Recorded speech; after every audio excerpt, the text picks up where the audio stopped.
This episode of Yes But Why podcast is brought to you by Audible. Get a free audiobook download and a 30-day free trial at audibletrial.com/yesbutwhy. Over 180,000 titles to choose from for your iPhone, Android, Kindle, or MP3 player. Download your free audiobook today at audibletrial.com/yesbutwhy.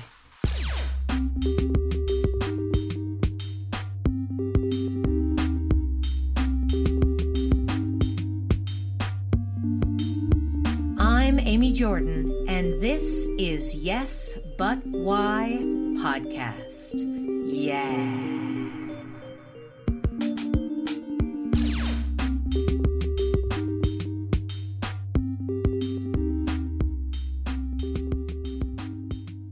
Every year, my contemporaries look more and more like senators and Congress people, and every year I look more and more like an old catcher's mitt.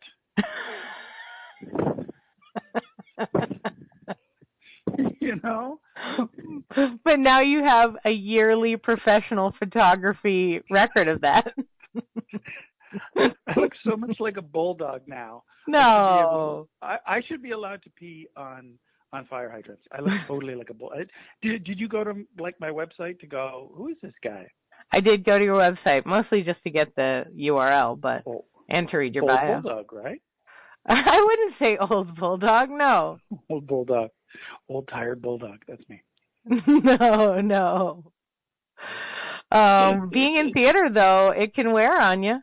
I mean, you've been doing it your whole life, right? I mean, it's not, it's not like one of those gigs where, you end up like, that was an easy life, no problems there, nothing. Everyone opened a door for me everywhere I went. Like, this is just not how that works.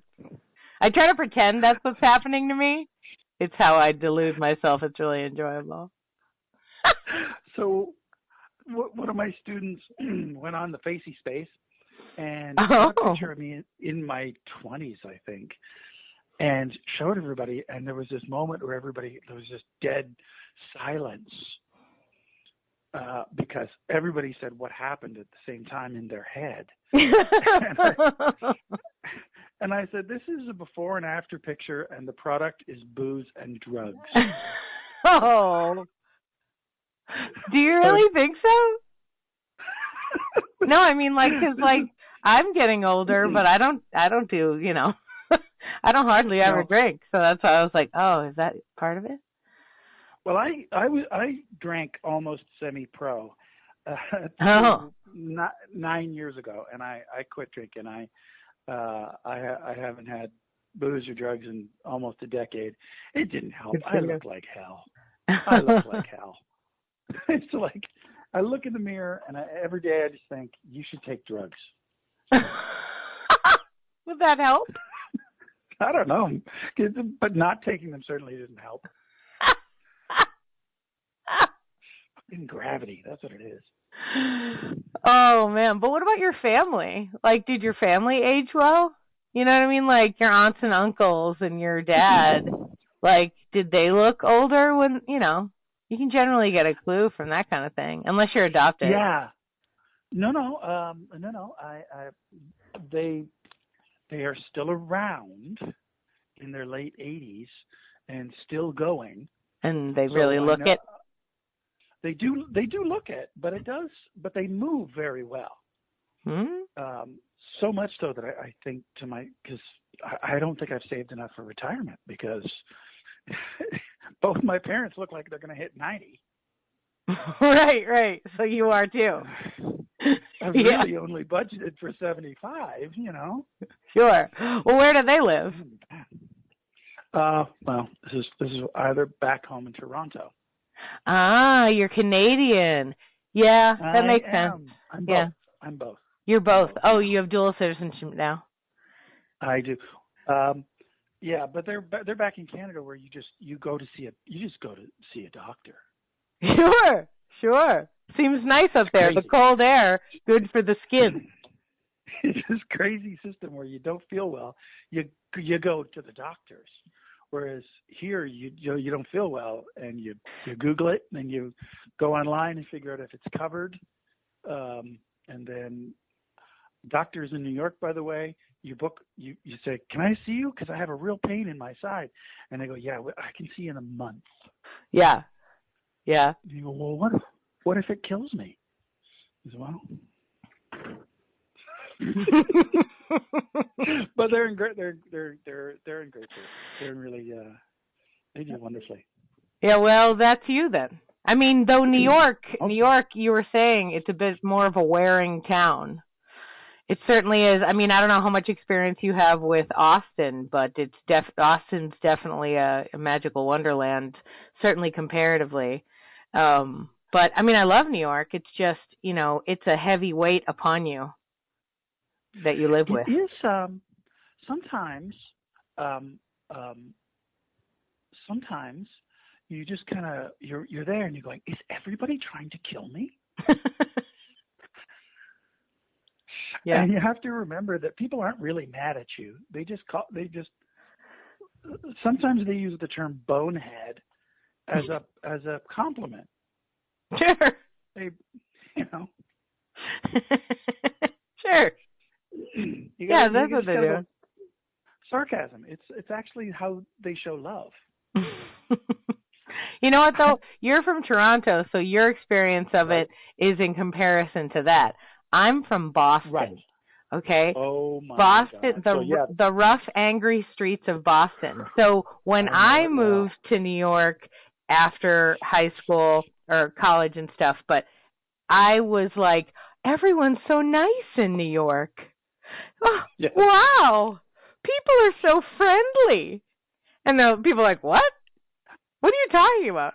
Like, oh, I'm used to Boston. Like, I went to college in Texas for 4 years and then came back, went to the train station and asked customer service to help me. And the woman was all like, I'm not here to help you. And I wanted to be like, that is literally your whole job. But you can't do that in Boston. You just go, yes, and walk away. So New York City is like, Oz to me. It was like a wonderland of people. Hello, how are you? I shook hands with everyone. There were musical numbers. That's what it was like for me. My experience was, so in Toronto, we're all very polite, but we are not very warm. We're not huggy people. We're very polite. We please and thank you very much so, but we're not sharing. And in New York, they are very warm, but they ain't polite. So you know what a New Yorker thinks about you in the first second. I had a map once back in the days of maps, and a guy comes over and grabs the map from me and says, "Where are you going? I want to help." And I go, "Well, I'm going." As soon as I said, he says, Come on, where are you going? Where are you going? Where are you going?" And then he shoves the map back in my hand and says, "If you don't know where you're going, I can't help you," and walks away. That's the most New York thing I've ever heard. That's amazing. Or my very first time to New York, I was in my late 20s, and I was researching a show that I was writing about Red Skelton. Yeah, you were. It was before the internet. Sure. And so I came to New York, and I was going to the Museum of Television and Radio, and I was watching the old Red Skelton shows and transcribing his pantomime routines. And then I would go when it closed at 4, and then I would go and I'd find, the subway goes down a flight of stairs, but there's a flat part, that's got a wall so people don't fall in. Mm-hmm. I'd set up there, and I'd take the transcriptions and I'd kind of work them through in my body because I was going to be doing them. And a guy comes walking by, and he goes, "Hey, it's Red Skelton." And he reaches into his pocket and pulls out some money. And as I'm saying, no, I'm just using this for free rehearsal space, he gets right up in my face and screams, "I'm not going to give you any money if you don't have a hat, you fucking idiot."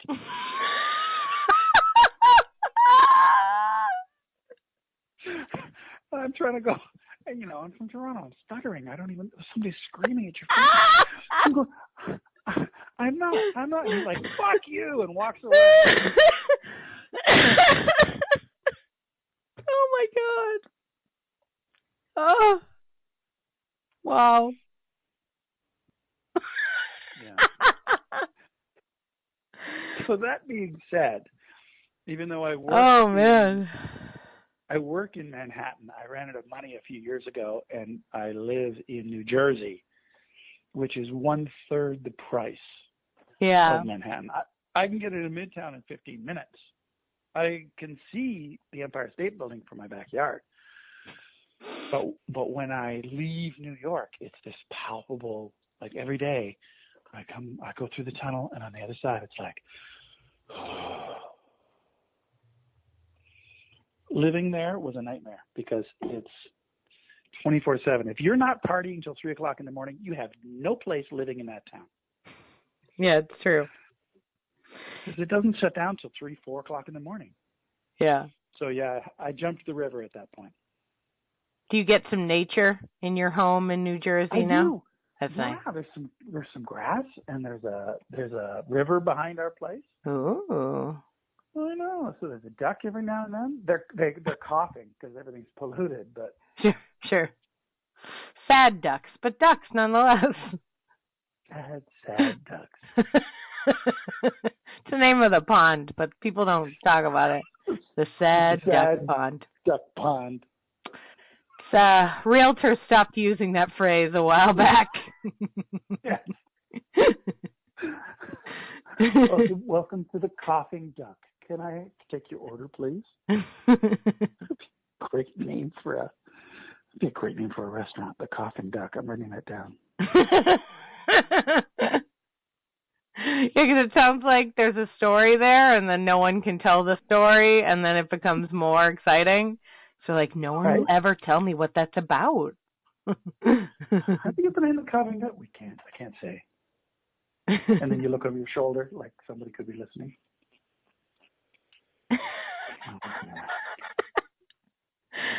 Should have been recording this. This should be it. This should have been the whole thing. This is it. I'm recording it right now. It's already happening. Oh, thank God. Don't worry. We're a few minutes in. I've been taking notes consistently. No kidding. Oh, good. Okay, cool. Yeah. So now I'm going to jump into more like interviewy kind of stuff though. So we can still be fun, but I just wanted you to know I'm going to ask you a question now. No more of this friendship stuff. Go on. No, we can be friendly. It's totally fine. I'm just going to also say, hey, part of our friendship is me finding out more about how you got into comedy.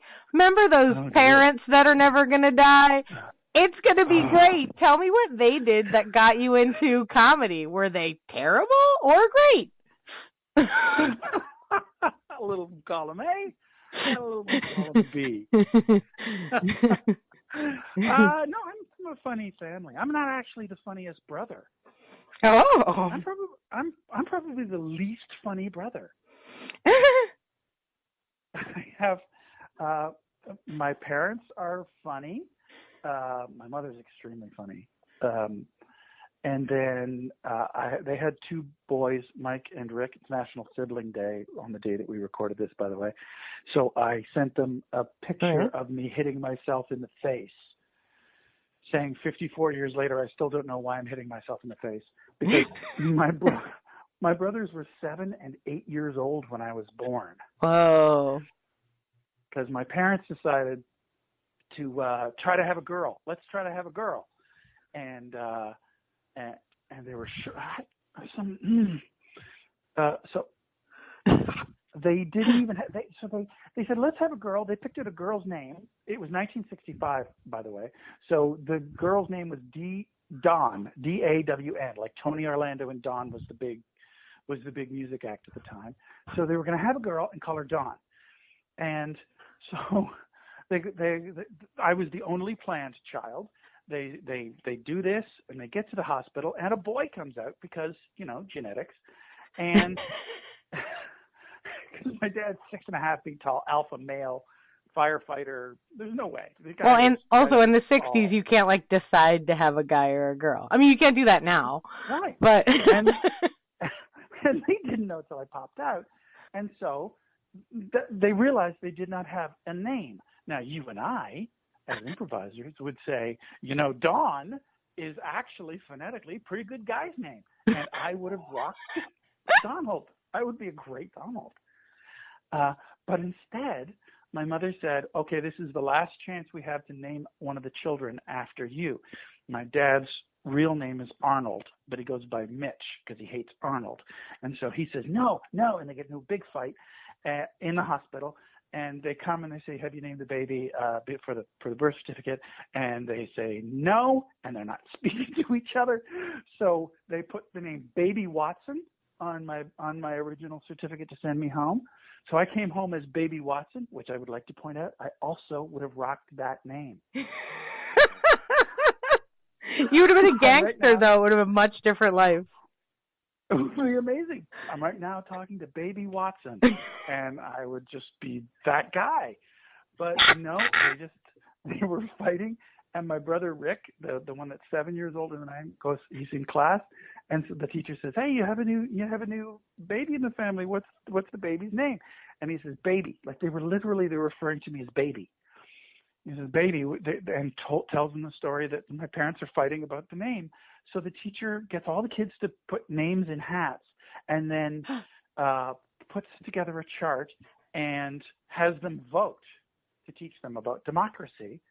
And the name Scott won, and she sent a letter home to my parents, and they went, "Fine, good enough."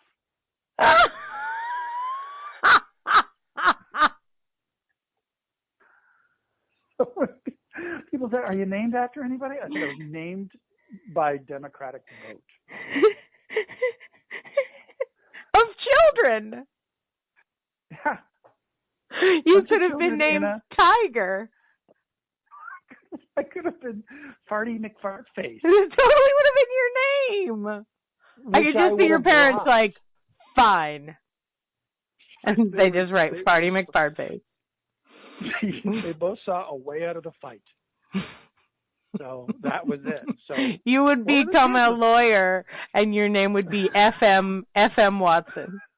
That would be your name. So there was no chance. There was zero possibility I wasn't going to go into comedy. Oh, because you already started out with receiving suggestions, and the first thing you did in life was take a suggestion. That's humongous. Right? I like that. I love that you said that. That's terrific. I love that. You can take it. Tell everyone it. Oh, cool. Oh, my God. That's so funny. Oh, I love it. And I also enjoy that you're like, I'm not even the funniest brother. Well, too bad for them. Well, they sell insurance. It doesn't matter. You're still the one in comedy. Does everybody else still live in Canada and you're living in NYC? They are. They're all in Canada. Cold. Sure. I hear that. I mean, it's not like warm in New York City though. No, that's true. But the 500-mile difference actually does make a difference because I also live far away from my family. Oh, gee, it's so good. Isn't it great? It's great. Because you can go and you visit them, and it's special, and it's not like you again. Yeah, I'm fancy. Were you the one that moved? Yeah. Or did they abandon you somewhere? No. I'm from Boston, so they're just all still in Boston, and I live in Texas. Right.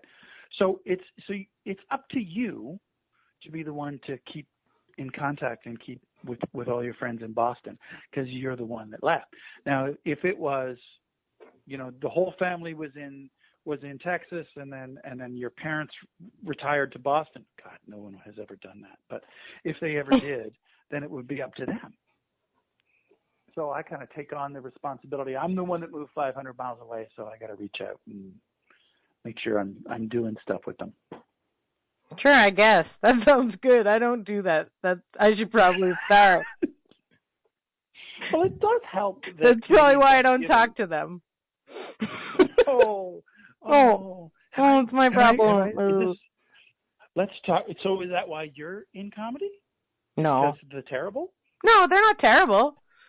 No, they're not terrible. They're just, I don't know, we don't hang out. We don't really talk. My mom's always been very like, yeah, I'll talk to you later. It's fine. Like, we used to joke that she, you know, you'd be on the phone with her, and if she was on the phone with you for more than 5 minutes, there was something real wrong. Oh. Like, she'll have a full conversation with you in 5 minutes, and then she's like, all right, I'll talk to you later. Right. And that's fine. You have to go now. I'm enough. And my sister and I, we just don't click. We talk occasionally. We have a nice long, hour-long conversation once every 6 months, sometimes 3 years, you know. It's different lives. Let me ask you this, because you don't have a Bostonian accent, do they? Like, or did you go into the arts? So I always knew I was going to be in. I always knew that I was going to be in theater, and I felt that it was important not to have a Boston accent, so I tried not to have one. Oh, okay. So this is we need to talk about this, because in theater school, I did 4 years in a pretty good theater school in Canada, and one of the first things they did was remediate our Canadian accents, and my family talks like Bob and Doug McKenzie, like that's what they sound like, and that's what I sound like. I don't even know if I can do it, but I talk down in here. Mm-hmm. So it's just a lot different, eh? I'm not even doing it right. So it's a weird thing when you go into the arts and you say, I'm going to speak differently, and then your family, you speak differently than your family. Yeah. It's, it can be disturbing for both, he said, psychoanalyzing suddenly. Yeah, no, I mean, I don't know that my family always knew I was going to be doing performance too, so I think they just assumed the same. You know, it was just like, well, you know, you can't have an accent when you do plays. Because my uncle did plays, and I did plays because he did. Like, he was the guy I wanted to be, so I went and did exactly what he did. And, you know, though he has an accent a little bit, even though he lives in L.A. now, but he still has a bit of a Boston accent. But that's his charm. I'm not that guy. Right. I'm not that guy. Well, like, ladies with Boston accents, no one's ever like, yes, that woman is going to play a wonderful mother in this television show, or, yes, she represents all womankind in this commercial about Geico, whatever. It's like, Boston! Yeah. Here! Well, yeah. A Canadian accent, everybody loves Canadians. Everybody loves Canadians. But when you have a really thick Northern Ontario Canadian Bob and Doug McKenzie accent, people do tend to slow things down for you a little bit. It's like, do you understand? oh, yeah. I have a degree in this, eh? Oh, that's so cute. He's got a degree. I didn't know they had colleges in Canada. You're adorable. Did you come down here to go to college? Was it, like, extra intense for you? Yes, it moved very quickly.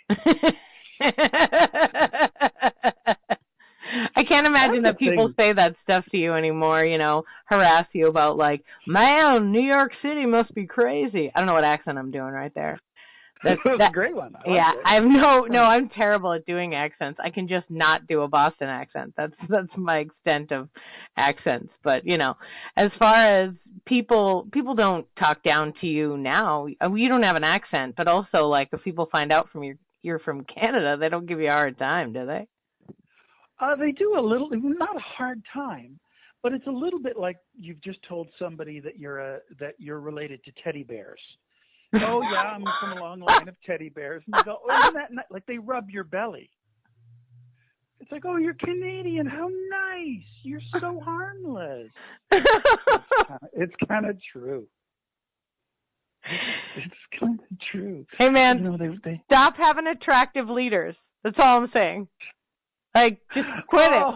Quit it. I don't want to look at them. Okay, so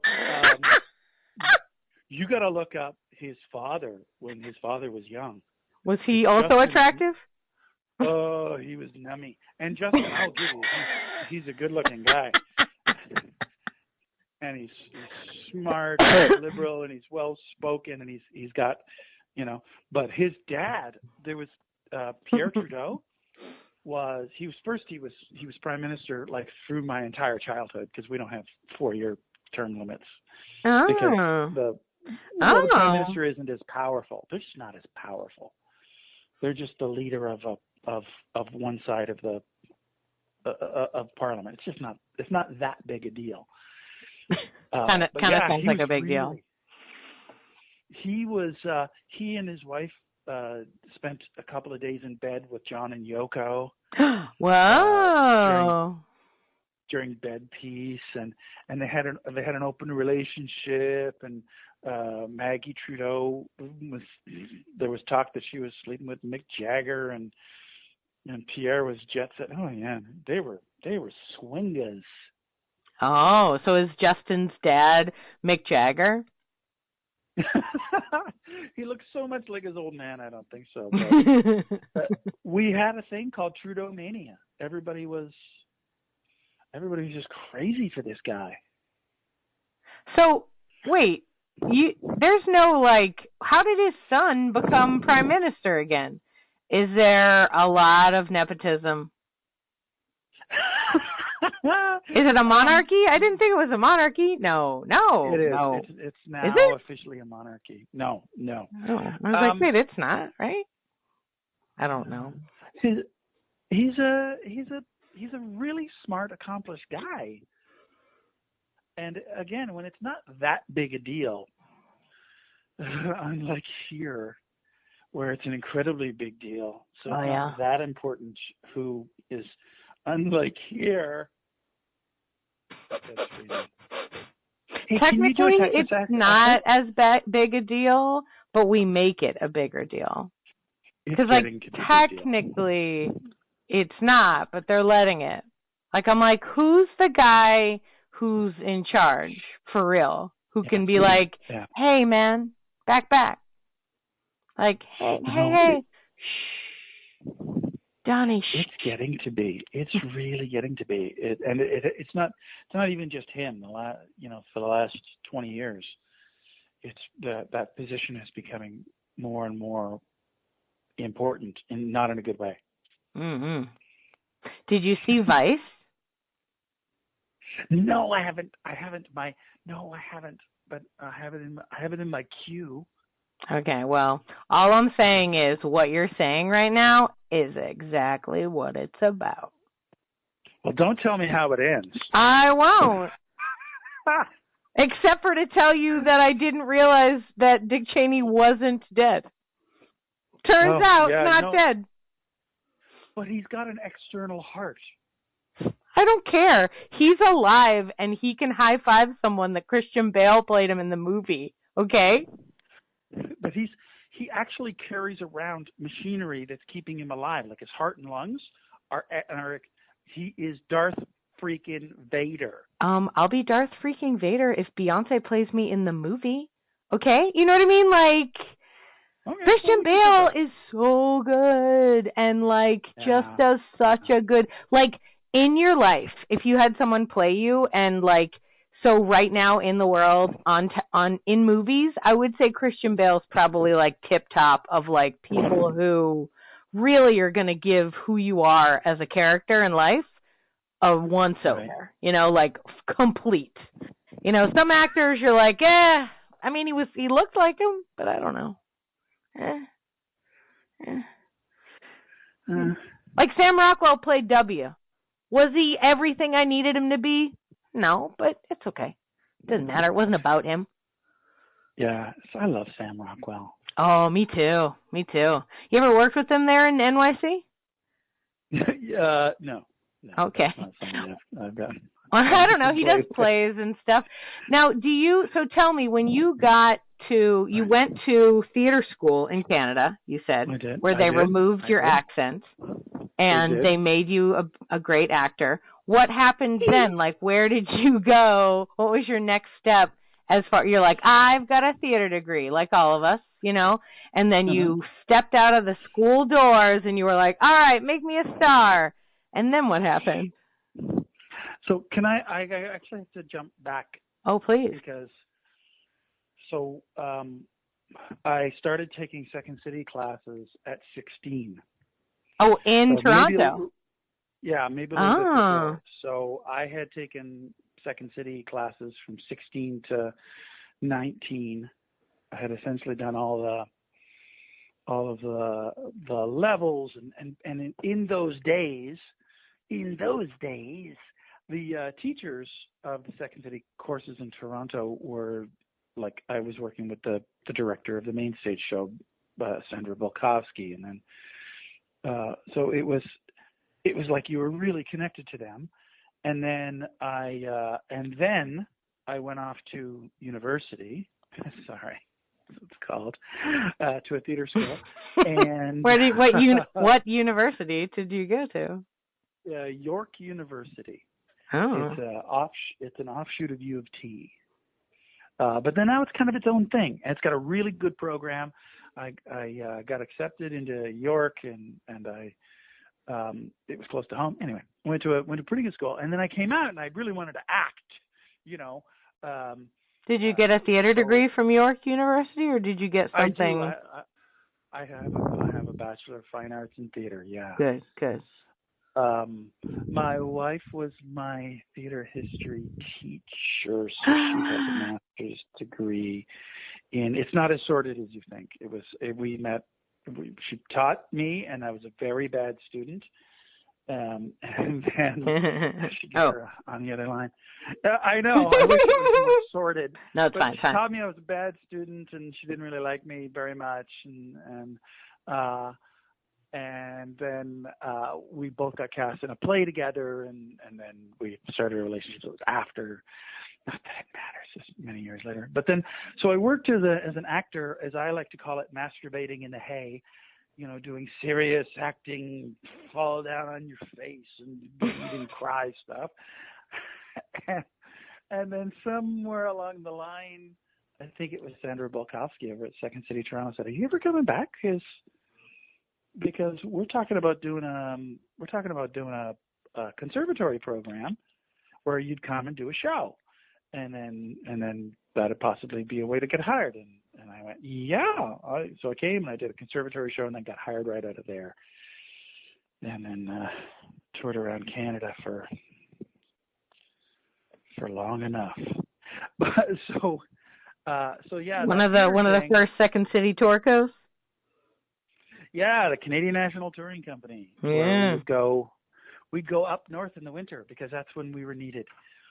Oh my God, it's cold. You don't really understand. You don't get cold until until your nostrils freeze together. I mean, I'm from Boston, so I have had a bit of it. I haven't had it in a long, long time, but I grew up with some snow, some coldness. I mean, you're right. Canadian tundra, different.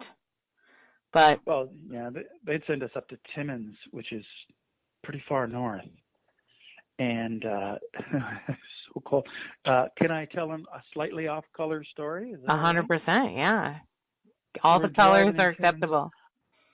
And it's so cold, and we're miles from nowhere, and I really needed to pee, and I got out, and they said, "Oh, just pee because you're in the middle of nowhere. Nobody's going to drive by." So they stopped. It wasn't even the side of the road. There's snowbanks. You're stopped in the road. And I get out, and I'm peeing on the road, and the urine freezes as soon as it touches the road and turns into a little pee volcano. And I brought everybody out. I said, "You have to see this." And people were like, we tried to mention it in the show that night. Oh, my God. Oh, yeah. What do you think what happens to pee in February in oh my God, Sault Ste. Marie? A little too much truth, not enough comedy. Right. I don't see the joke. You know what's funny about that particular concept, actually? When I'm teaching comedy these days, because the world is such a crazier place than it used to be. Like, if only just because now we have access to all the weirdness. Like, now it's like, wait, what? That's a thing? And it's a thing. Every time I'm talking about writing comedy, I was like, okay, guys, you have to try to make it crazier than real life. I will accept real life in the first and second beats, but the third beat better not exist. If I Google it and it's real, it's not third beat enough. I need something so wild, it's never gonna happen. Because things are just so super crazy now, right? It's super hard to do that. And I love it because you're right. The audience will legit call you on that. They'll be like, nah, happened to me yesterday. Not comedy. Yep. Next. You're that's like, okay. That's just a thing. Doing a thing. Oh, man. So you're going on tour in the tundra. You're peeing and telling everybody about it. It's a good time. It's a good time. It was a good time. The Second City ended as the Second City always ends. That's what I hear. The Second City is like a child with a balloon. It always ends in tears. Always. I see parents and they give kids a balloon and I go, you're just going to say, this is just like saying, so we'll take this home, it'll pop, you'll cry for 17 hours, and that's how we're going to end our day. So, I mean, City, do you have any kids? That's kind of how they react to everything. It's like hard to like. I have fastidiously avoided children because they're sticky. I'm tactile. I don't like that feeling on my hands. I hear you. I spend most of my life right now just wiping off my child. Ugh. That's why you need a dog. No. Then I have to clean up after the dog too? No. No, they're cleaner than people. You just have the dog lick the child and you're done. If you get the right kind of dog, they'll even eat the shit. No, too far. See, that was the third beat right there. But it's true. I don't care. That's just a thing. Fine. I won't accept it. They're disgusting. Super gross. About them. So Second City's over. You're crying. Right. So then I in a good way or a bad way? Like, I'm gonna miss you, or like, screw you guys. Which one? It was that last one, but I think it was mutual. Sure. You know, I now that I'm older and I have more experience, I probably would have fired me too. You know, now that, especially since when I left there, I started producing because there's no other way to get paid to do sketch comedy and improv other than either being with one of the very few theaters that do it or do it yourself, because it's a completely viable product when it's out for sale and people do buy it. So I did that and I learned a great deal about what an asshole I was. And then is this in Toronto that you're doing this sketch comedy show on your own? What was the name of the show? Yeah. I did the long-running one was called Comedy on Rye with a WRY, and that was a very successful sketch comedy troupe in Canada. We toured around a lot, and I did a bunch of different projects. There was one called From Toronto from Z to A, which was a show that did really well in downtown Toronto. And then acting gigs, I'm somewhere in there. I said, I don't want to do any serious acting anymore. I put on my resume that I'm a light comic actor. Were you doing plays or films or what? Did you have an agent? Yes, I had all of those things. I did plays and films and lots of TV commercials. And what's hilarious, we have in Canada, we have this thing called the CBC, the Canadian Broadcasting Corporation. Yeah. And it's our national network. And it's a pretty cool thing, but for whatever reason, when I said I only want to do things that are funny now. I don't want to cry anymore because it's too hard on my soul, and I love comedy, so that's what I'm known for. So when I put it on my resume saying, look, I'm a light comic actor, so for whatever reason, the CBC only would cast me in serious roles from that point on. I played cops, I played scientists, I played doctors. Everybody's dying, everybody's been murdered, and the casting, like, everybody knew who the casting people were, and we do comedy at the CBC. Why am I not in any of the comedy? And they trotted out that old chestnut, comedians are the best actors. Oh. And I'm like, they're also the best comedians. Not to mention the fact that it's like, why are you bringing that up when I say I'm not doing comedy? What are you trying to say? Well, when you rarefy something, when you say somebody can't have something, that's when they want it. Oh, sure. And I'm a child like that. If you tell me that I'm not allowed to pee, I gotta, right?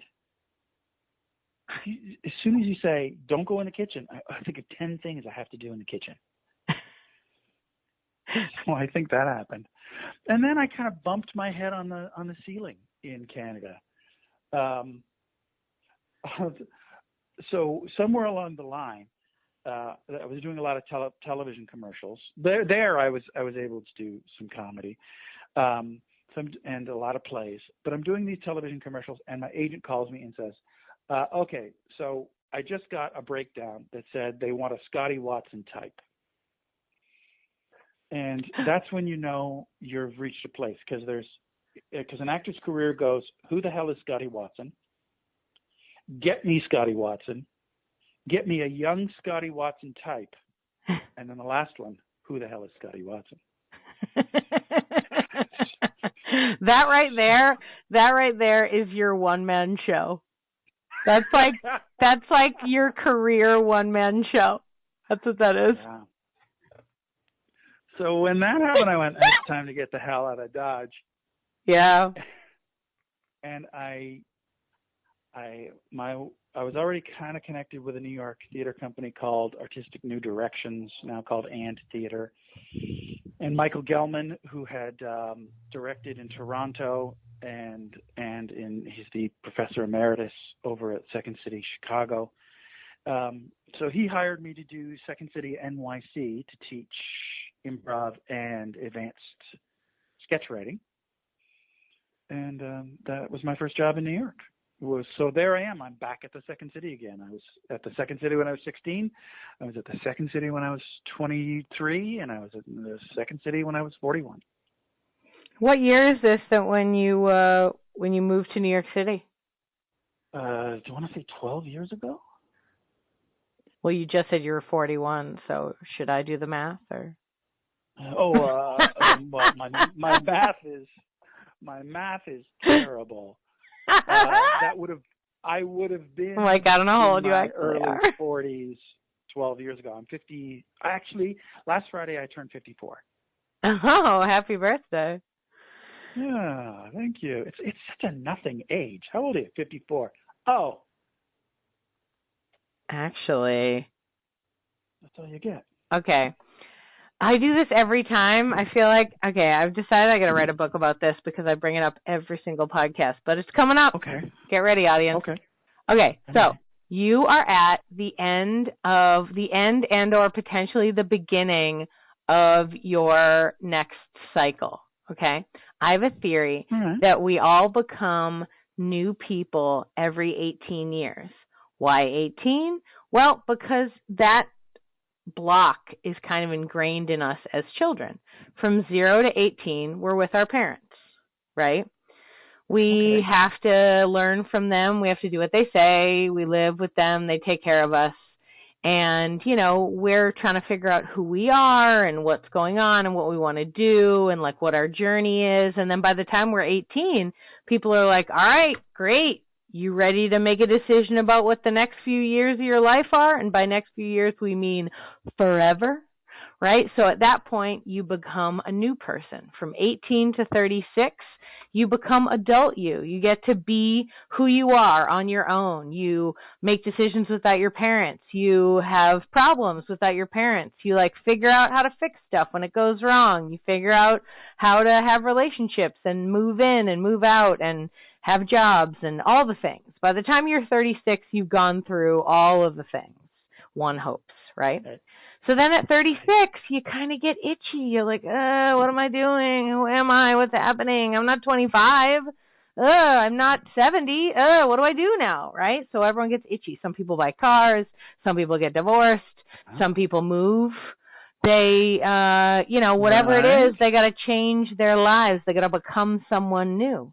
And then there's the next one, 36 to 54. So your living in New York City was your third cycle. The whole experience of your New York City life is your third cycle. It was you used the lessons that you learned in your first cycle and your second cycle to be the person, but you're a different person. I mean, if 36-year-old you talked to 18-year-old you, those are different people. They're different people. And if 54-year-old you talks to 36-year-old you, totally different. You'd be like, oh, man, you will figure some stuff out soon. Relax, bud. Don't worry. Whatever it is. So I think because we live a lot longer than we used to, right? Like your parents, they're in their, 90s and stuff. They're on their, let's see, so 54 plus 18, oh God, math is hard, 72, right? So they're on like their fifth cycle. To keep life interesting, to like maintain like a journey of life, you really have to reinvent yourself in some way. And some of us, you and me, I can tell we have a similar drive to be in theater. We want to do this stuff. This is the things we want to do, but like how we do it doesn't matter to me. I'm fine. Improv seems fun. I've had a great time with improv. Improv for me, it has been mostly the latter half of my second cycle. I only learned what improv was when I was 30. I didn't know what it was before that. Right? So for years and years, I was doing sad plays like you. And then all of a sudden it was like, hey, did you know you could have funsies up on stage? Just a little make-em-ups. And it's super fun. Good times all the time. Yeah, I mean, if I had known. But anyway, so with reference to this thing, my idea of the cycle is essentially a way to give yourself a break. You're always in a cycle. And you're at different points in your own development, right? So a lot of the times that you feel less than or you don't know what you're doing with your life or like you're like, what am I doing? That can generally be chalked up to being in a specific point in your journey. And I feel like a lot of times we make dumb decisions because we feel trapped, but it's like, no, just reinvent yourself. Like you moved to New York City. That's amazing. You moved to a different country. That's huge, right? That's as big as a guy going, I'm selling my Toyota Tundra and I'm buying a Miata.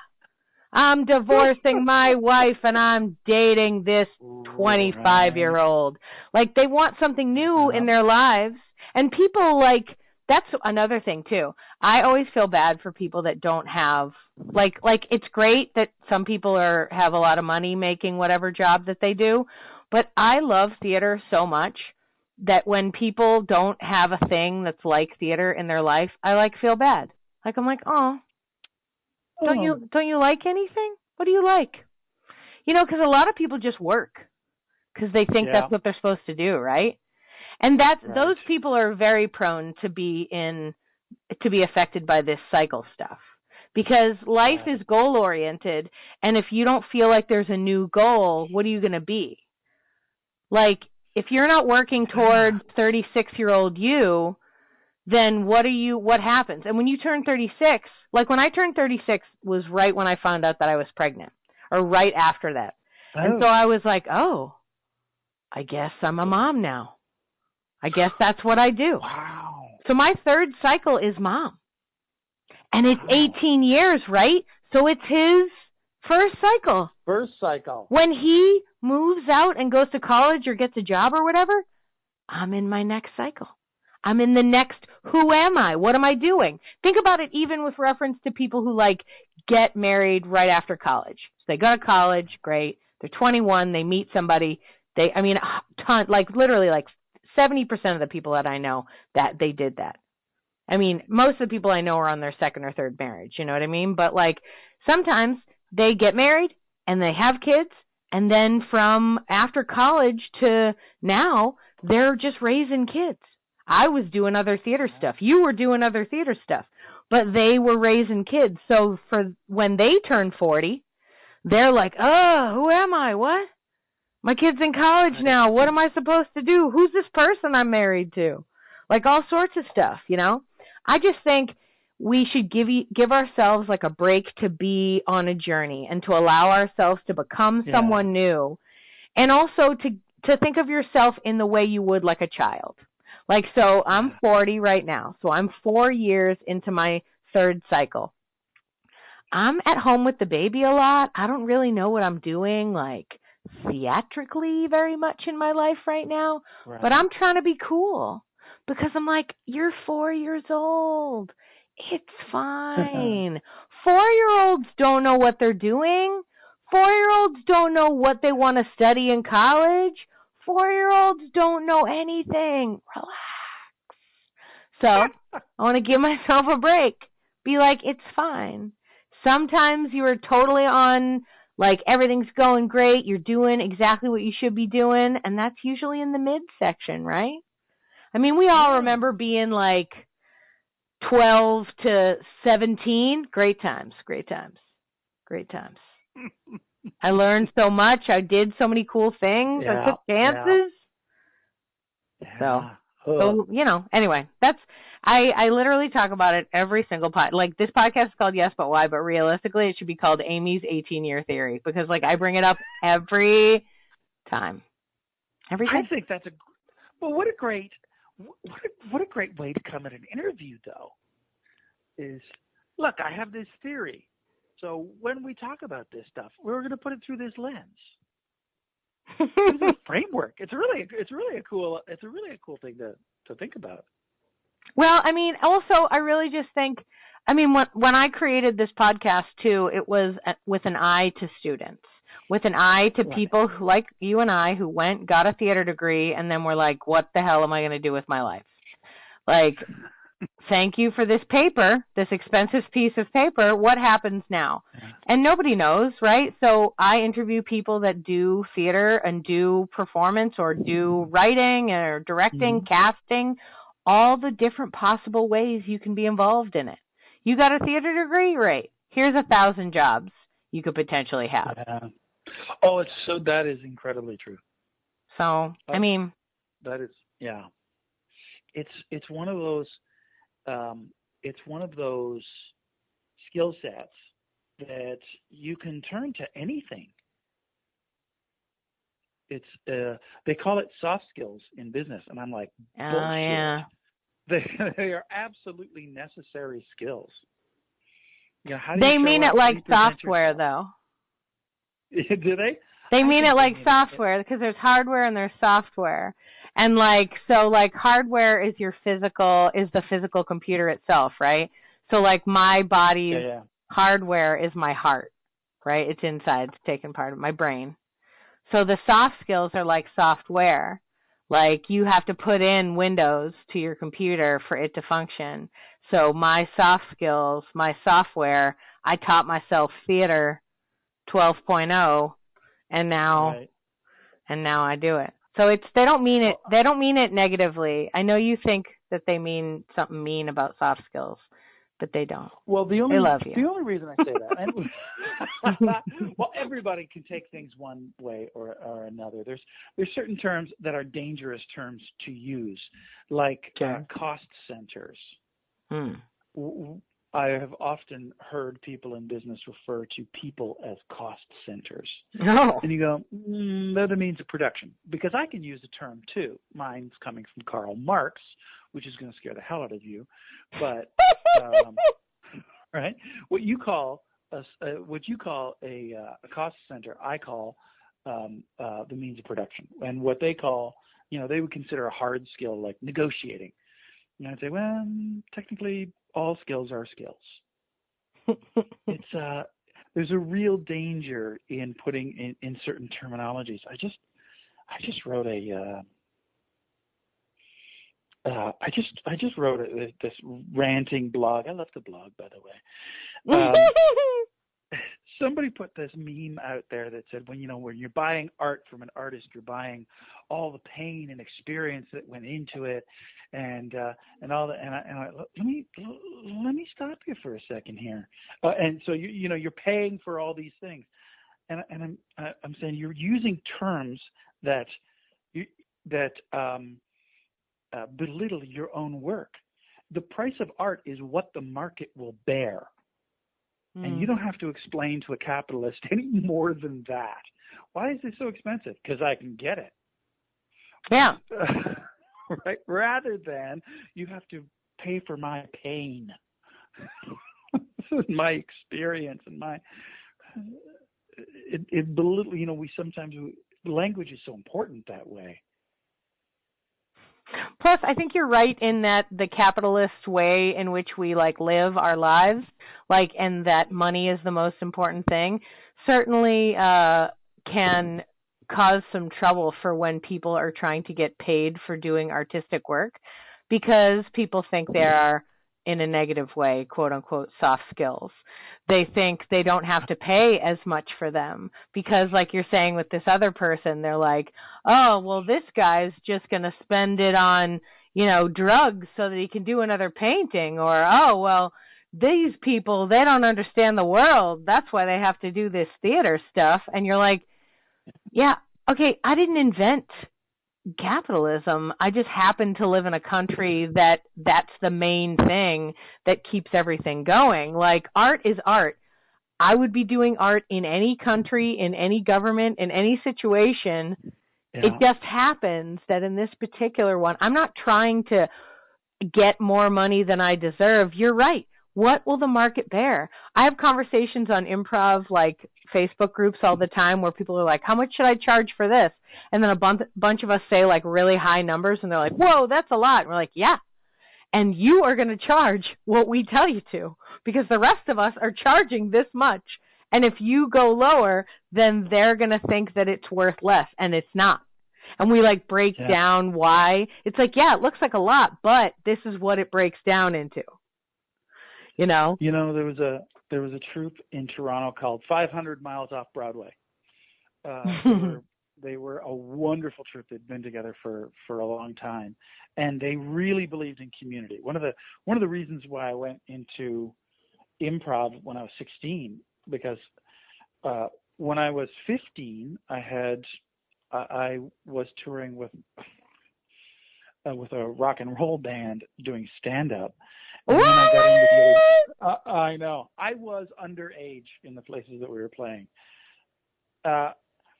And and I got in with the other stand-ups, and I went, they're weird. They're weird. They're terrible people. And improv was like a community, because you do it as a group. So 500 Miles Up Broadway, they were doing these shows at the Pilot Tavern, and everybody went to see their shows because they brought people up, and it was just a great big puppy pile of improv love. And they invited us all for pancakes. They said, tomorrow morning we're going to have pancakes right here, and we're going to talk about what we charge, because some people are undercutting everybody else. And do you know what we charge? And we sat down, and everybody just said their number. And people were shocked. And I get, you want to get $500 to teach a class or something when you're starting out. That's what that's for. You bid low when you're first starting out because you don't have the experience, right? You are getting what you pay for. But they had brought in all the troops that should be the premium number troops. And it was a shock. And it wasn't in any way price fixing. It was just, here's the information. This is what we charge. This is what you can get. This is what you are worth. So. Yeah, it's really important to know what you're worth in that situation. Because when I'm doing my little thingy things going around, I just say my number. Yeah, I've gotten very used to accepting no. They're like, I can't afford that. And I'm like, okay. I will give them the name of somebody who will work for that. I don't. Because I have students, you know, I have good luck to you. Bye-bye. Generation of good luck with that. I have generations of students, and some of them, that number is going to make their rent, and so I'm 100%. And one of the reasons that I do that is when they actually have some money in their pocket, they'll come back, because they'll work with your student and they'll have a great time. They'll go, that person was amazing. And one of the things that when I'm teaching, I tell people to, you know, quote your sources, because when I say something that Gary Austin said, I will say, you know, I'll actually imitate the people. I'll imitate Gary Austin saying something that he would say. But one of my favorite things he said to me as an actor. I wasn't with the Groundlings, by the way. This was here in New York. He was doing some stuff, and he goes, I kind of stopped for a moment, and I was ruminating, and he said, "Just move to where your next line is." Move to where your next line is? What the? And I just moved my body. I physically moved my body. There was my next line. Or, you know, Michael Gelman. That I think I had already mentioned. He was another one that was seminal. If I say something that Michael has said, I will quote that thing. I have a little book. It's available on Amazon. Scotty's Improv Tips, but they're not me. I've said something that Michael Gelman has said, and I said Michael Gelman said that, and I was in a class. David Rosowski, keep your inventory small, specific, and important. That's David Rosowski. You know, and so if you quote those people and you teach your students to quote those people, then everybody feels like they're part of a thing that goes back in time. And then when they teach, they say, Scotty Watson taught me this. And so people who can't spend a lot of money on a workshop or for whatever it is, they start hearing these names. Well, who's Gary Austin? Who's David Rosowski? Who's Carol Fox Prescott, an amazing teacher for breath and voice? Who's Scotty Watson? And all the boats rise when that happens. So that's why I will absolutely do a reference for. You need somebody for $50? I got somebody for $50.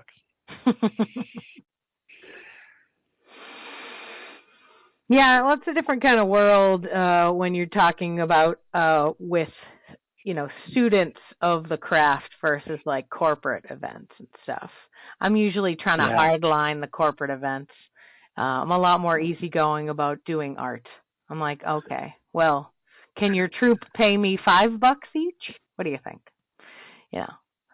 But so when you moved to New York City for your third cycle, you're in New York City. You started teaching at Second City, New York, and you were teaching improv and sketch writing. Were you, were the sketch writing stuff that you were teaching, I guess all of it, were you just teaching, was it like they hand you a syllabus and you just teach what you were taught? Is it basic classes like that, or is there like a leeway? Are they like, hey, you're good at sketches, so you teach your thing, but for sketch writing? How does it work for you? So I had a completely different experience with Second City NYC than anybody's ever had with the Second City, because there was an administrator back in Chicago that messed something up. There was supposed to be level 0, 1, 2, and 3. I was 3. I was supposed to be advanced, so there's supposed to be 4 levels. And the administrator gave the first person the level 1 syllabus. So level 0 never got taught. Oh. The next person, and it goes progressive. Like we had enough students to do level 1 the first week, 2 the first year, right? So by the time they got to me, I went to the person teaching the class before me, which was supposed to be a level 2 class, and they were teaching what was in my syllabus. And I I watched, and then I went to the improv side, and they were teaching what I'm supposed to be teaching. And so I went to Michael and I said, because Michael Gelman was the artistic director at Second City NYC, I said, hey, it appears that the syllabuses have gotten screwed up. And then we went through it and went, yeah, they sent level 0 to level 1. And so, yeah, we're out. I said, okay, that's no big deal. I'm supposed to be 3, but they're teaching 3 now. Can you send me 4? And the Second City said, no, for 4, they have to come and study in Chicago at the Second City. Oh. So what do you want me to do? And there was this hang time, and Gelman said, I guess you better create a syllabus. So I went to some places that I really believed in. I went like the style of improv that I teach has zero to do with what they teach at the Second City now. I went back to Jeffrey Sweet's book, Something Wonderful Right Away, and I'm happy to say I'm friends with Jeffrey now. But I read what Elaine May said about improv, that there's 3 basic principles. You make active and positive choices. You support the physical and verbal reality of the scene. And it's an actor's job to justify. When things go wrong, you fix it. And it's as simple as that. And it's not rules. It's these positive principles, because a lot of the improv stuff changed because it to accommodate 20-something-year-old white males swinging their penises around. And we lost the fact that all of this came, like Viola Spolin. That's where it came from at the Second City. This is supposed to be something that has been created by women, and yet men have turned it into this rules-based like games, you know. So I created these curriculums that were completely different than what so they had done. They came in, and my students had learned 1, 2, 3. God only knows what this is. This is completely different. Everything you've done up to this point has nothing to do with that. And it was very, very successful. We did some great shows, and I was teaching sketch writing from a different perspective and different books, and more of an English music hall feel to it. And going back to the original Second City stuff of using commedia and improv to script and things like that, which is the Second City has abandoned. And so when it was over, I had a very, very successful class, and I'm still friends with Michael to this day. And then the administrator asked for my syllabus. And Michael Gelman, God bless him, we were on the phone, and he said, absolutely not. This guy wrote 2 syllabus. He said, they're his. He says, you don't send them anything. And and this is the artistic director of the company saying, no, that would not be fair for somebody who had to create a syllabus in a very short period of time, a week. Handing it over to the Second City would mean the Second City owns it. Yeah. And he was really cool about it. And that was the basis. That was the toe for that work. Now, the Second City then left New York. Yeah. They pulled back into Chicago. They don't do stuff in New York anymore. And what they left behind was the company that had been hosting them, which was Artistic New Directions. And we took that stuff that I had created, and that's what we've been doing for the last 12 years and continually growing on it. And, you know, as my students are now teaching, and so that it's just this great big generational evolution of stuff. That was, wow, I got excited.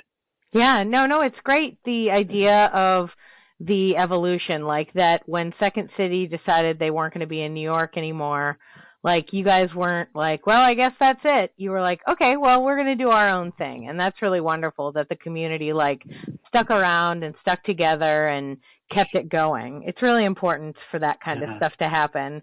And it's important for stories like that to be out there, because another thing about the cycles of life is that I find, especially with theater people, that theater people, I mean, a lot of us are down and excited for the gig-to-gig situation. It's like, okay, I work on this project.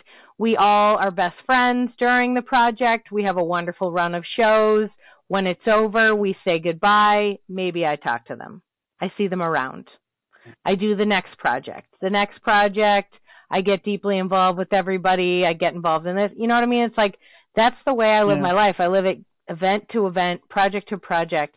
And very recently, the theater that I started with in Austin also sort of crumbled and went away.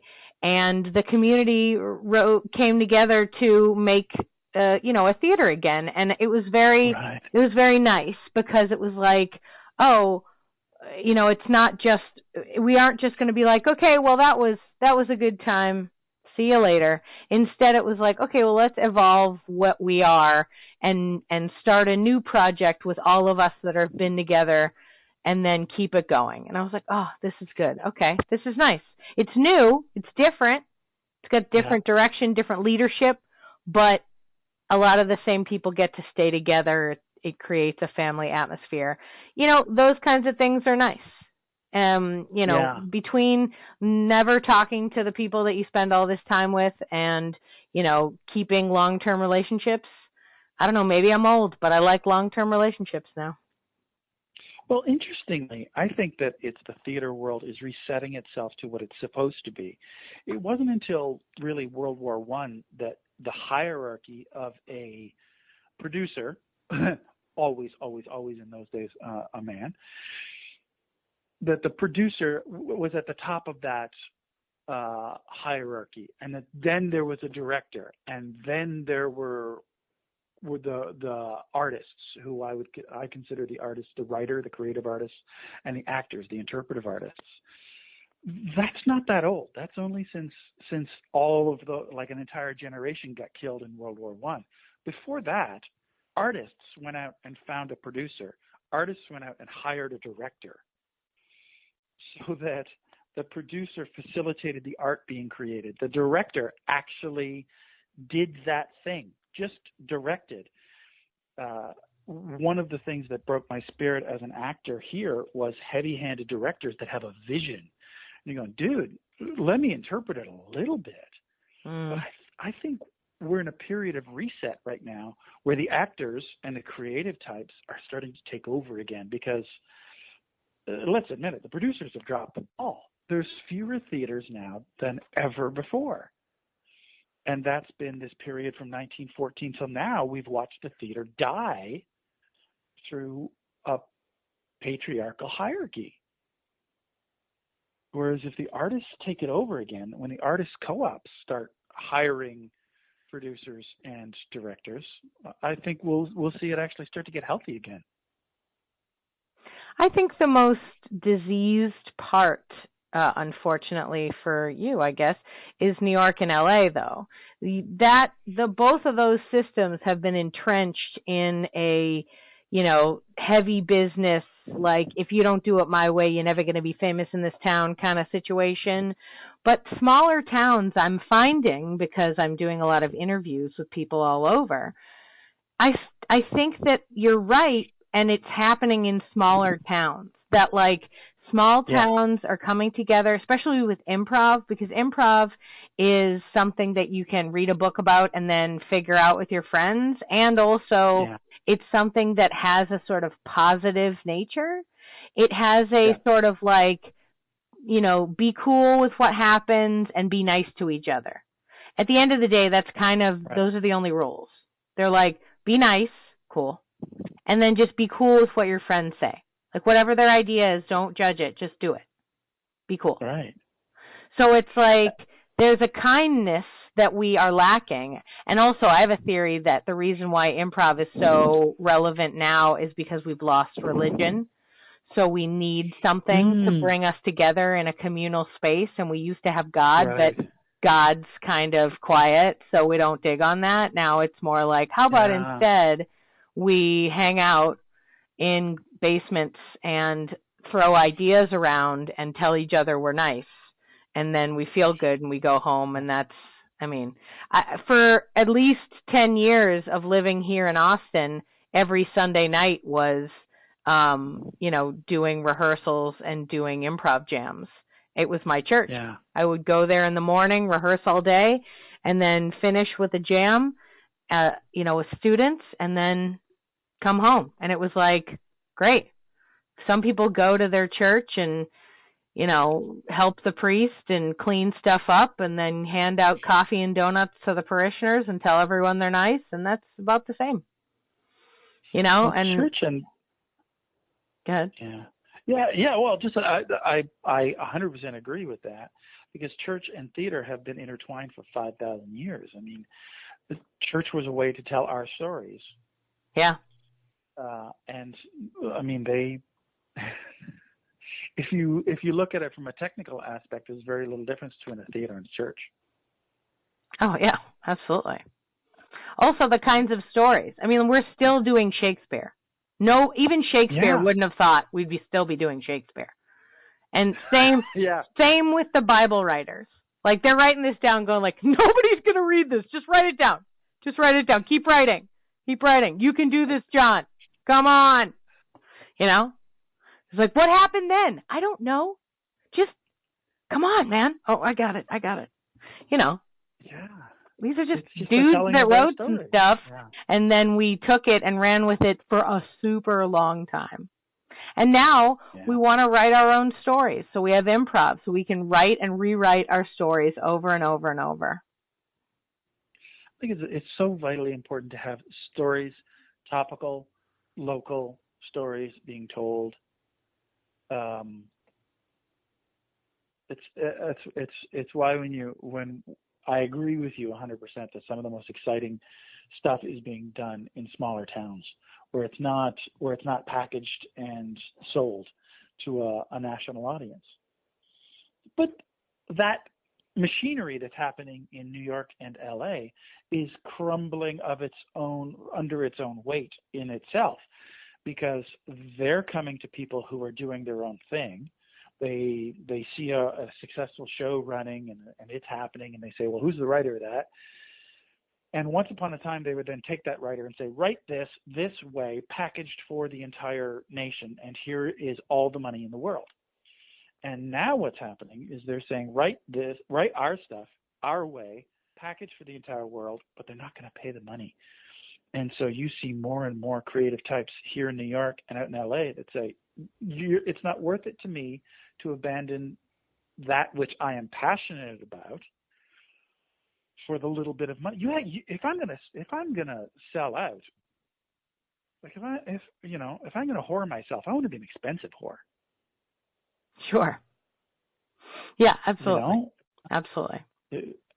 There's nothing worse than selling out cheap, and that's really what they ask for now. Whereas even we have access to the world. We have access to the internet now. So I'm hopeful. I believe that it's gonna.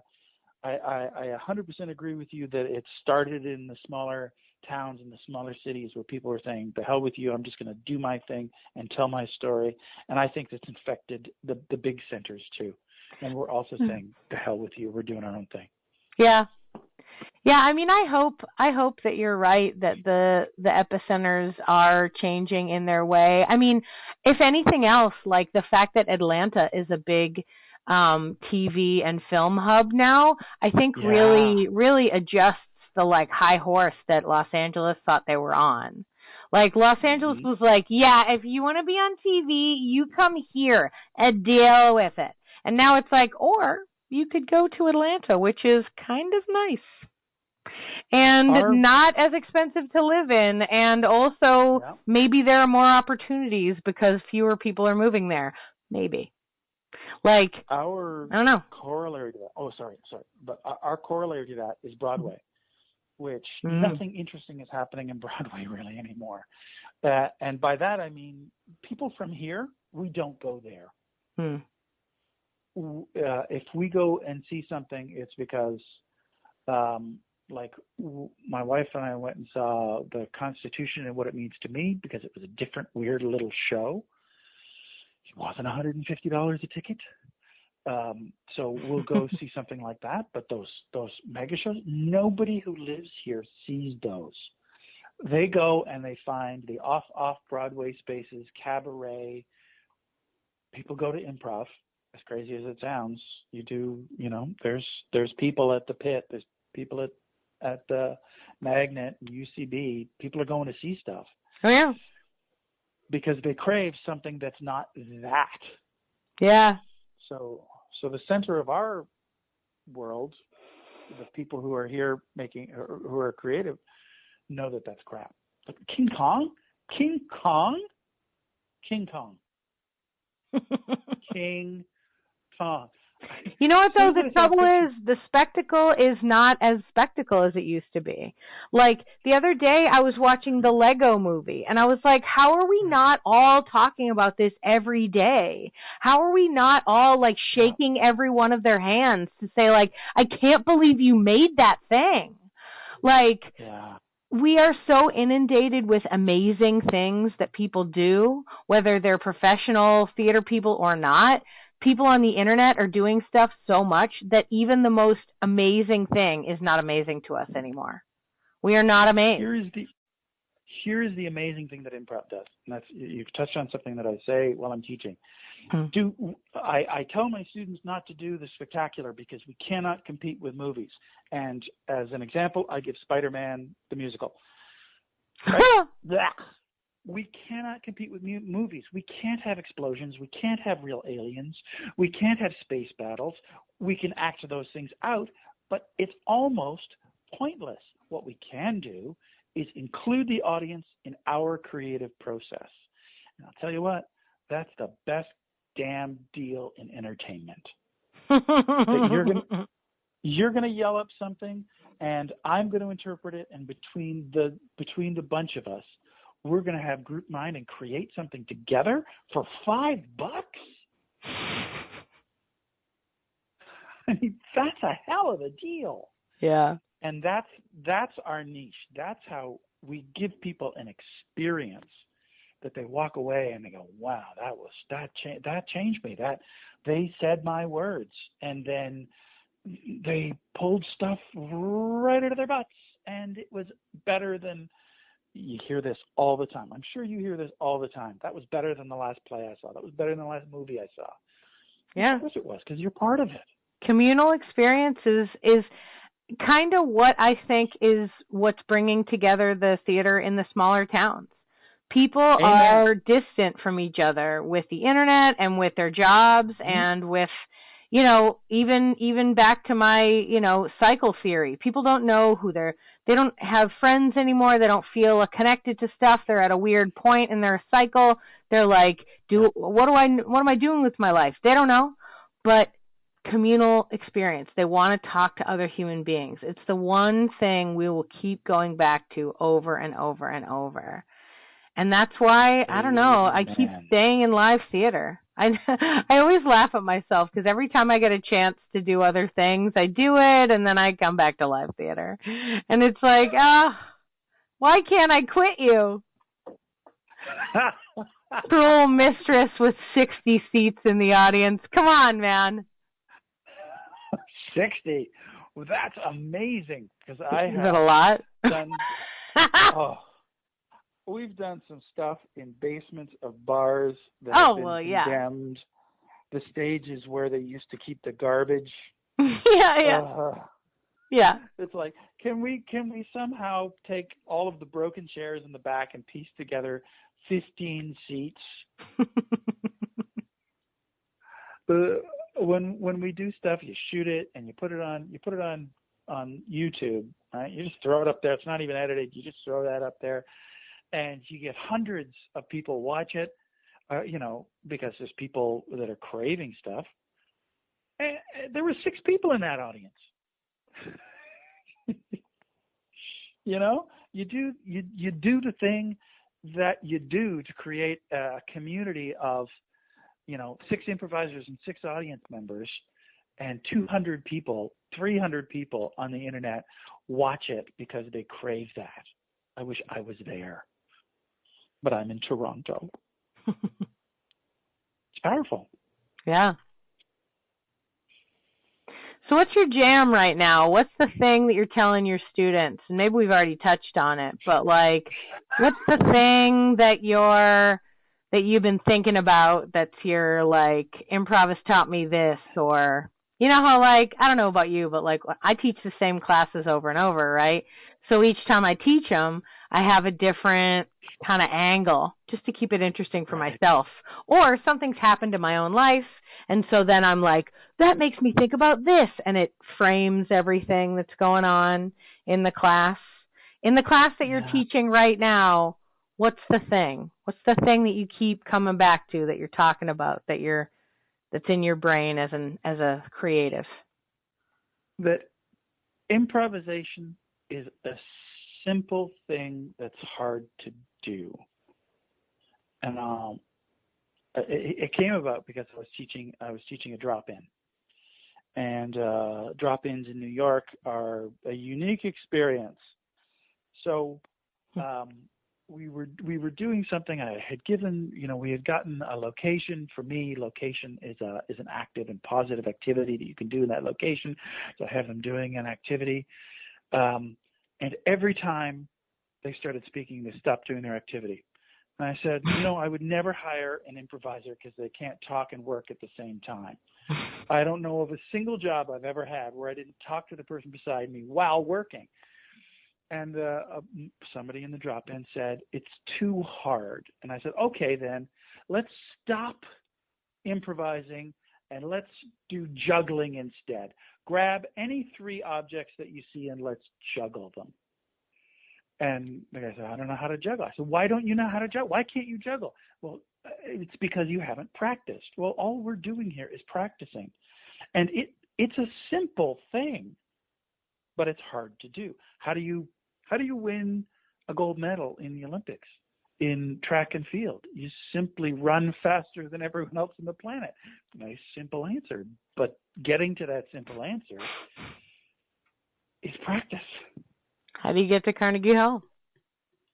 Practice, practice, practice. Exactly. And so getting people to, because they often get frustrated. You show up in the class. What I teach is, these three principles from Elaine May. They're very positive and they're very simple. And then when people bang their head against the wall because they can't get it, you got to slow them down and say, it's simple, but it ain't easy. Totally. I'm fascinated too by people who come into improv because they're too lazy to be actors. I know. I hate that. When they're like, I figured I didn't want to have to learn lines. I was like, get out of here. This is not a no rehearsal situation. So you're going to have to practice 3-4 times a week, which I do not have to do in between plays. Yeah. Right? It's actually so much more work to do this thing that is so much simpler that I have very little patience for that now. Although I don't yell at people. I have, I try to be as gentle as I can. Sometimes I have yelled at people, but very rarely. I love noobs. I love a person who comes in, doesn't know what it is, wants to talk about it. Oh, I love them so much. I love showing them the magic, and then I love demystifying the magic. That's how I run it.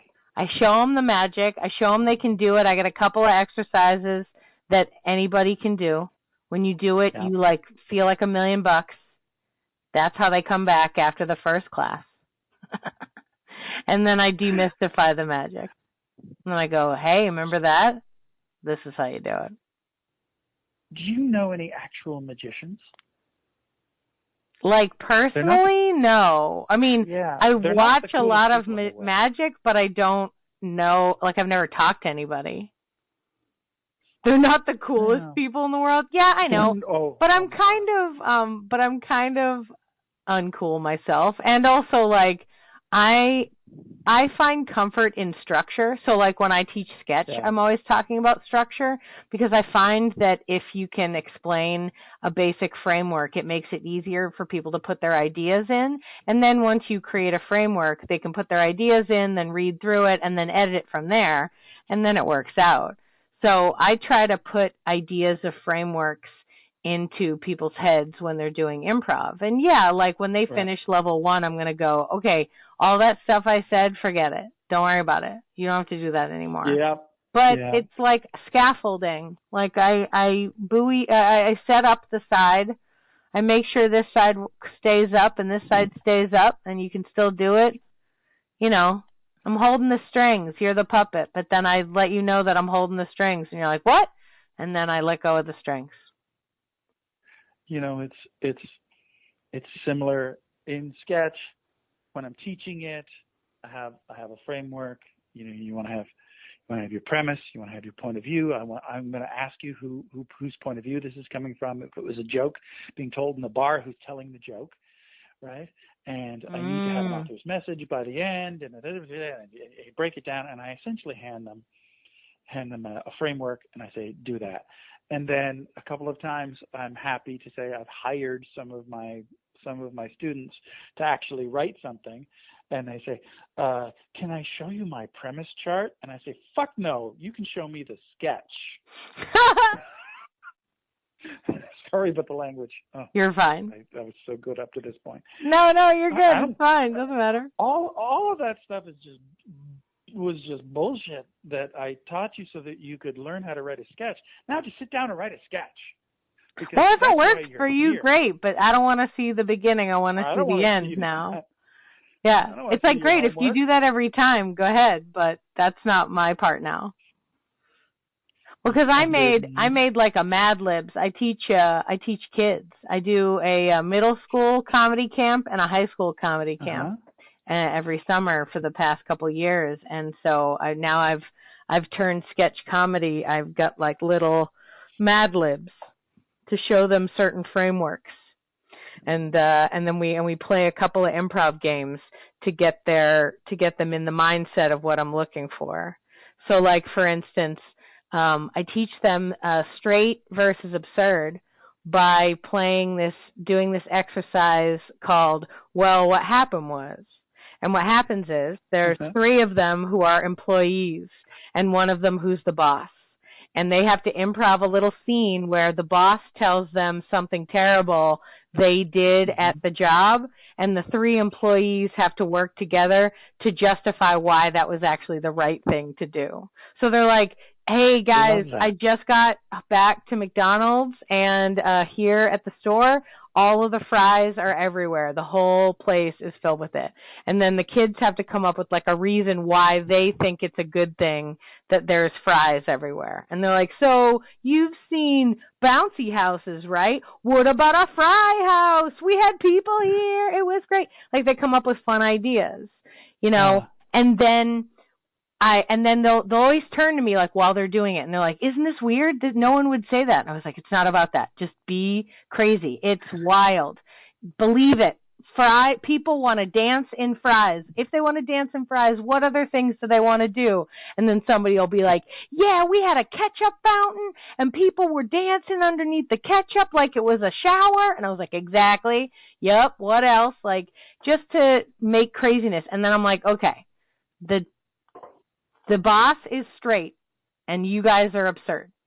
It's one idea versus another idea. And then they're like, cool. And then I make them go write scenes that are like that. I get a lot of boss and employee scenes, sure. But I can easily be like, make that a dad and some siblings, and you're in, like, or whatever, you know? They're universal stories. Right. And that's the beauty part about it. Like, I'm just a nerd for structures. That's why I have my little stuff like that. But like, I don't know. I love teaching. I think it's a great thing. And I think that it's wonderful that you're working with these level zeros, these like, and by that I mean the like drop-in class. That's what we called it, the zero. The drop-in classes to get people in and part of the program. Are you currently working then in the is it the Ensemble Theater? So I work with ANDTheatre ANDTheatre, just And. Yeah, ANDTheatre, all one word, and doing my own, because they're not structurally large enough to be able to facilitate my classes. So I'm just okay. So I got my own thing, and I run their resident improv company called the ANDTheatre. I get it. Yeah. It's funny. And we'll do their drop-in classes. But then, when people want to get a little bit more serious, then they'll come to my classes on Saturdays, which are pretty cool. Awesome. And it's nice working with an ensemble that have been together for a long time, because we'll get a gig. We were talking about writing. We'll get a gig, and I'll ask somebody to write something for it, and they hand it, and then they say, "Do you got any feedback?" And you go, "Nope. This is a great sketch. This is a brilliant sketch. This is how professionals write, and you're getting paid for it, and this is it. This is the big time, kid, and it's perfect." And they look at you, but don't you want to? I need some feedback. Well, your feedback is great work. Here's some money. Here's some more feedback. Money.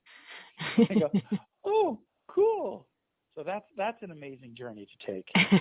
and then to let those people know that they now need to pass it on. Once they're doing work, like I'll watch some of them improvise, and I'll sit in the back of the room and laugh. And they go, "You got any notes?" And I go, "Nope. That's as good as it gets. So you got to get out there and start teaching, because you got to pass this shit on, man. You're perfect." I don't want to say man, because it's not man. I'm trying to remove gender as much as I can. I'm trying to remove gender from my language. Refer to people by their name, and they and them. It's healthy. I think it's healthier. I know people don't like it everywhere, but I like to call everyone sir. Man, woman, doesn't matter. It's fine. Thank you, sir. Thank you, sir. I don't know. I ask people to change how they say things all the time. Sure. Somebody asks a question, and I get them to delve into, what are you trying to say with that question? Right? What is the statement that's behind that question? And make them talk differently. And if I can ask other people to do it, then I should be able to do it too. Now, my brain plasticity is not what it once was. But if you're trying, it shows. And it doesn't offend anybody when I refer to the person by their name. Yeah. And then I can say, you said this, and they said that, and then we did this, and we all laughed when you did that thing, and they responded. It's pretty easy to take the gender out. Thay's a good one. Makes a couple of people more comfortable. Then yay. Yeah. Right? Why not? Wow. How did that sentence start? You're trying to make the world a better place, and that's what's nice. I'm trying. Yeah. I'm trying not to, because maybe the second section of my life, I did not make it a better place, because I was one of those boys. I was one of those that I can't stand. That's why I say I would have fired me too. I was absolutely a bulldozer on stage and used people as props to get to my next funny. I didn't really listen to people. I listened to everything that was said to me as a setup for something, not to, as Del Close said, listening is not enough. We listen to understand. And if that doesn't lead to a joke, well, then let's have one fewer jokes in this scene. Yeah. And I was terrible in that second quarter. So I spent so much of the third section that I now am told that I'm leaving. I spent so much of that third section trying to just right some of my own wrongs. You know, in the world that we're in right now, there's a lot of people getting called out for their bad behavior when they were younger. And while some of it is terrible behavior, and they certainly need to be called out for it for sure, I do think that sometimes we can chalk it up to the level they're at, the journey they're on. Like, what is it that they're doing? Like, am I going to be mad if a 22-year-old guy insults me? No. Why? He's 22. He's an idiot. He doesn't know what he's doing. I think it's fine. And I get that you're right that, you know, people are sensitive, and that if I can do anything to make those sensitive people feel better, I should do that. Right. But I'm also a little harder and a little rougher, and so I'm always like, hey, I want you to get through your journey. And I want everyone to become a great person, of course, but I think we have to allow that sometimes you have to be a jerk to learn why not to be a jerk. Right. So here I am, I'm now teaching and directing, and I'm asking actors to be vulnerable, even in improv, because if you see the style of improv, that the improvisational theater is what I call it. I don't use the improv word. I call it improvisational theater because I'm asking them to actually connect about real stuff and have real emotions and have moments that lead to a deeper funny that is so amazing. So I'm asking those actors to be vulnerable.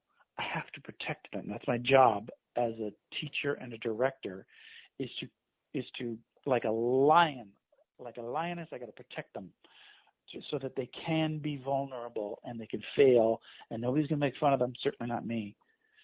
And I do want to go back to that second section, Scotty, that wasn't like that, and how I'm trying to make up for some of that. I think that when older people, usually men, get called out on their earlier behavior, it's the response to that moment that's the problem. The response from me has often, the thing that I've learned in section 3 was to say, yeah, I did that. Here's what I learned, how my behavior affected others, and how my behavior held other people back without even advancing my own position. It was a lose-lose. My behavior was a lose-lose. It wasn't like you lost and I won. We both lost. And I learned this. I am sorry, and I think I have changed. And that's not what I hear when people get caught doing stuff when they were 20. No, you're right. I mean, a lot of people don't deal well with that, and I think that's part of what our job is, to teach people too. Because we teach a lot of people that are not intending to be theater people. I mean, there's a lot of people in my classes that are not gonna be on SNL ever, and not because they're not trying, but just because, they have a different job, but they want to take an improv class. And so I think I always try to teach an openness, try to teach love whatever your scene partner is bringing to the table and embrace it like it was your idea, and try to do that with everything in your life. When someone brings something to you, just be nice about it. You don't have to live with it forever. The scene will be over. That dinner with your parents will be over. That awkward conversation will be over. Just be good in that moment. Go with whatever they're talking about. If they come over and they say to you for the millionth time at your, family dinner, oh, how's the stand-up going? How's that? And you're like, well, I don't actually do stand-up. It's kind of different. It's a situation. No, I get it. You like the SNL kids. I get it. Yeah, it's great. So do you tell any jokes about me? Instead of getting mad like we all do when our family wants to know if somehow we're making fun of them, but in a fun way that they'll like, we can just play along and pretend you're an improv scene with them. And then it's like, Yeah, the crowd loves it. I'm like, Aunt Mildred, she puts them back. Ah! And then everybody gets a good laugh, and you don't actually have to do that joke ever. And but she feels good, and she goes back to work the next day, and she goes, you know, my nephew, who's a comedian, does jokes about me because I'm amazing. Best day of her life. Best day of her life. Well, that's similar to. So here you are in a level 0, and there's people from all walks of life, right? And they can be the most musclehead bro ever. They still chose to take an improv class. And there's, 12 of us in the room maybe? Good class? 4 of us when it's not a good class? But they still chose to do this. And there's hundreds of thousands of people watching some kind of sports event right now. So when I get a new class, the first thing I tell them is that they're weird. You are weird. You're more sensitive than the other kids. Yep. You think differently than the other kids. Mm-hmm. You often say things that people look at you like, what? And let me tell you something. They're the ones that don't get it because you're weird and you're sensitive and you're here. You're a demographic too small to measure. There's 6 people in an improv class and 600,000 people in a stadium. I don't think that's what stadiums hold. I don't know. I don't do sports. But there's tens of thousands of people. I got a stadium in my very close to us, and there's thousands and thousands of people going there, and they're not sensitive. I know because they're driving Hummers. They're the bros, right? Even the bros in an improv class are the more sensitive people. They're weird and they're wonderful, and they're finding their people. And I'm not kidding when I say it. The people that do improv are a demographic too small to measure. Think about it like golf. At least golf has its own cable channel.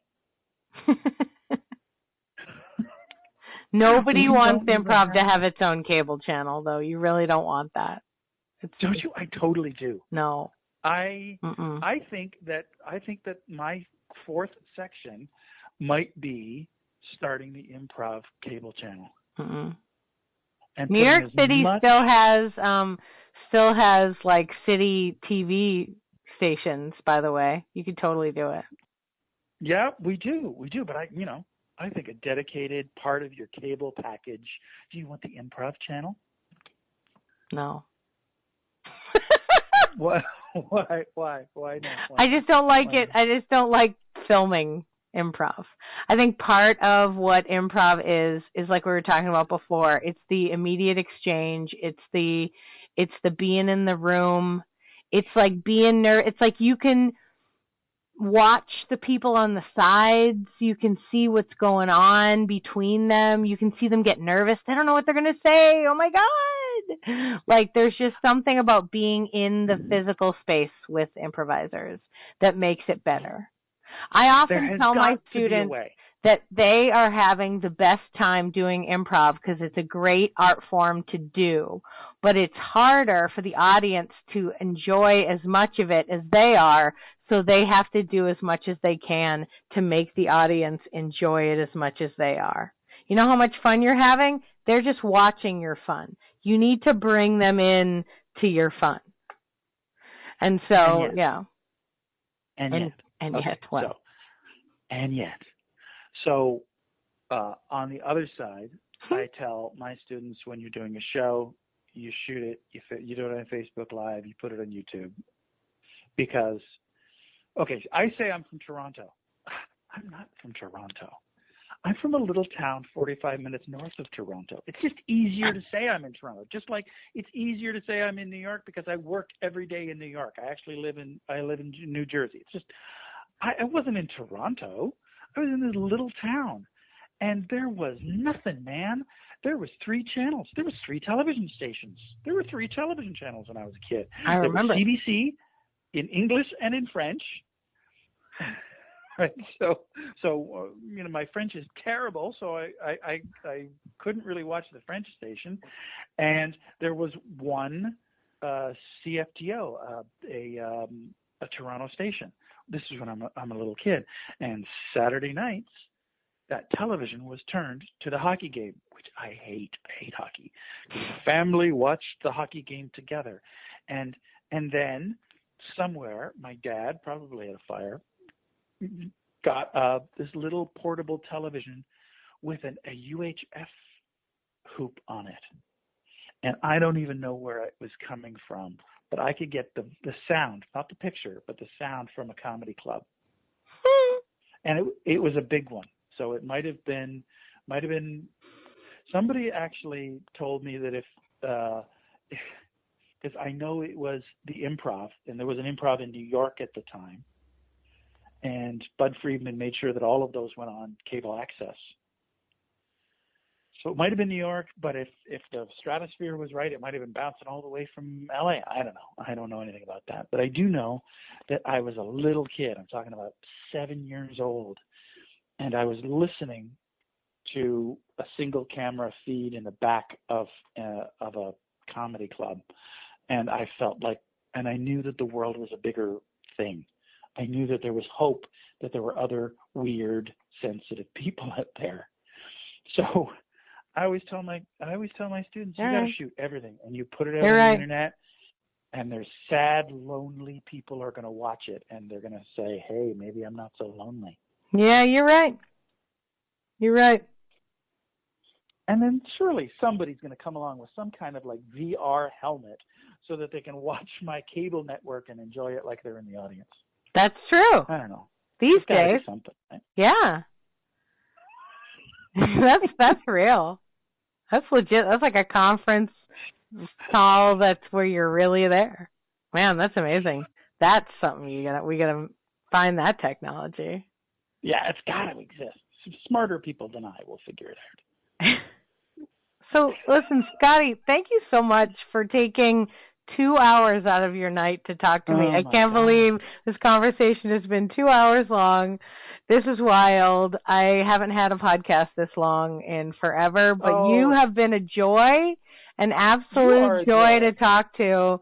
And I feel like I could ask you like 1,000 more things. So in 6 months or a year, I'm probably going to call you back for another one. I have been to Austin. I have never been to Austin before. Oh my God. Yeah, you do. You definitely do. It's a crazy improv town. There are 5 long form and 1 short form theater. I gotta come. There's so much. And I will be the most important part. I will come and be a paying member of the audience. I thought you were going to be like, I will be a New York City teacher. I was like, yeah, you'll be pretty important. No, I think the most important person, of course, is the person who paid their $5 and is sitting in the audience. Because I love improv. I watch it. I adore it. You're amazing. I think it's amazing. You're amazing.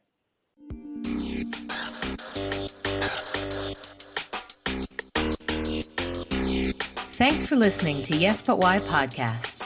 Check out all our episodes on yesbutwhypodcast.com or check out all the content on our network, HC Universal, at hcuniversalnetwork.com.